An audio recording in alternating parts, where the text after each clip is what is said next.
All right, so I'm about to open back up the pressure pot.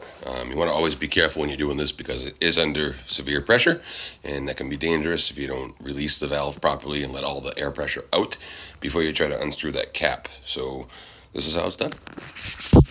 First thing is I unplug my air compressor. Not that it really matters, but either way, can't hurt to just be extra cautious, be on the safe side. I'm going to close this valve completely. I'm going to pop off the air compressor hose. You can see that it's closed, nothing's coming out, but you can still see that there is pressure in there. So I'm going to open it up. I'm going to wait until it's completely released. Once it stops making noise and once that gauge is all the way down to 0, we'll open it up and see what's inside. This is the cool part. I personally love this. Like, this is like one of my favorite parts about casting resin, especially as a newbie. You know, I am brand new at this stuff too, so if you guys have questions, feel free to ask in the comments.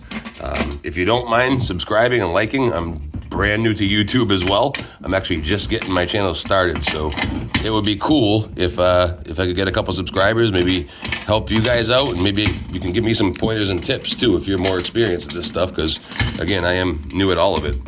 So here goes nothing. Let's see what it looks like inside. It's basically gonna look like a big blob of plastic inside a solo cup, or a big solo cup.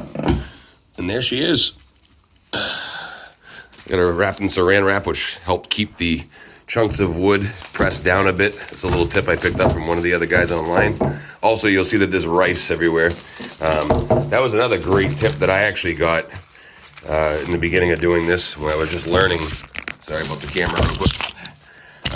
But if you put rice in the bottom of your pressure pot, it flattens it out because it is concave, so that your product sits, upright in there. But also it helps draw out the moisture from your air compressor, if there is any, in the lines.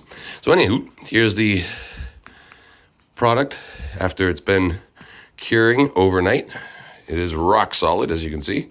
So I'll spend some time cutting off this cup, or I should use mold release, which I do have. That makes it just pop right out. But either way, these little HD cups are pretty cheap from the depot or Walmart. So I'll cut that out and I'll show you guys what it looks like in a bit.